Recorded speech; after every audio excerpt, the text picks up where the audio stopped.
Hi guys, today I'm coming to you from L&B Interiors, and I want to talk to you today about something that a lot of people ask me about, and that is, how do you know when to raise your rates?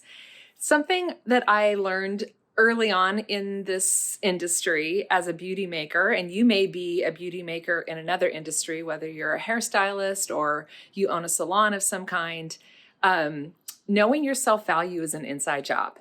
Check out my license plate. That's exactly what it says. And I'm not talking about interior design. I'm talking about it's literally an inside job. So how do you know when to raise your rates? That was a question I always had. And I discovered over many years that whenever I raised my rates, no one would ever question it. It was a matter of deciding for myself that it was time to raise my rates.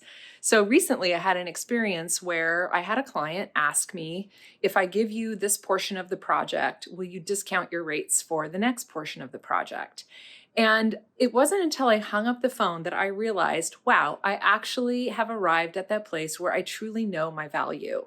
Now, this may come from having spent almost 20 years in the interior design industry, but I can say that you decide for yourself when it's time. What I will tell you is that if you keep your rates low, there is this issue that arises, and start to notice if this is true for you, that resentment can come into play. So if you're exhausted and running and hustling for people and you're not charging your worth, you can end up feeling resentful. It's sort of like when you're a mom and you just keep cooking and cleaning for everybody and you're not telling people how to treat you, and then you build resentment there, right? Like resentment is such an energy sucker. So if you want to feel more energized and you want to feel more excited about your business, then know your value and charge what you're worth, because I will tell you, you will not regret it. The only thing I ever regretted was not raising my rates sooner. Here's another thing that I want you to know about raising your rates. When you don't raise your rates, you basically water down the value of your gifts and your services as a beauty maker in your profession. So recently I was at an event sometime within the last few months.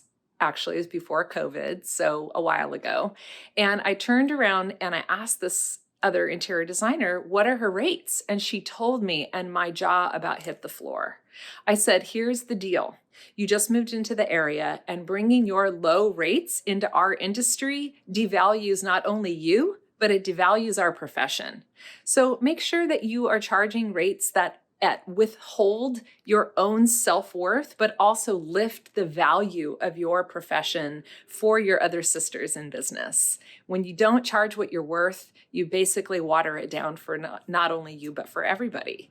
So together we will rise, together we will fortify our gifts in the world as beauty makers, and let's all charge what our value is.